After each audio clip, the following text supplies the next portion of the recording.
Քանի որ հարց տալու ժամանակ ես չհաստրեցի պարոն Պապոյան ձեզ հարց ուղղել եւ օգտվելով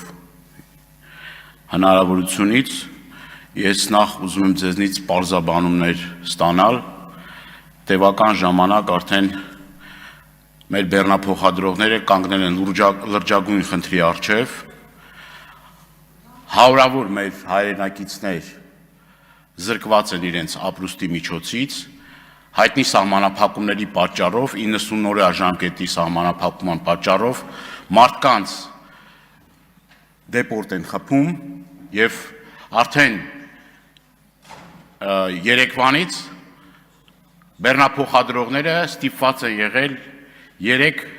անցակետներում ակցիա իրականացնել նաեւ նշեմ որ այդ ընթացքում մի քանի անգամ եւ կառավարության շենքի մոտ եւ տարբեր վայրերում բողոքի իրենց ձայնը բարձրացրել են, այդ ուղղությամբ որևէ մի գործուն քայլ չի արվել, մինչև հիմա այդ մարդիկ սպասում են պատասխանների եւ ցավոք սրտի այդ պատասխանները չստանալով մարդիկ դիմել են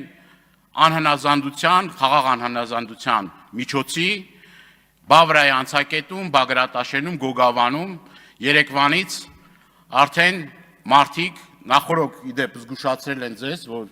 նման ակցիա են իրականացնելու եւ նաեւ կառավարության շենքի մոտ էլի իրենց պատասխանները չստացան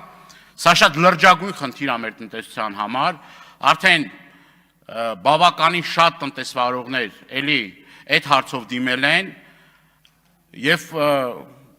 հայտնի մեր վարորդներից մեկի խոսքն եմ ուզում մեջ բերել պարոն Պապոյան դուք էկոնոմիկայի նախարարն եք թե ՆԳՆ նախարարը որովհետեւ կարծեք թե օրերի ընթացքում ավելի շատ զբաղված եք քաղաքական հայտարարություններ անելով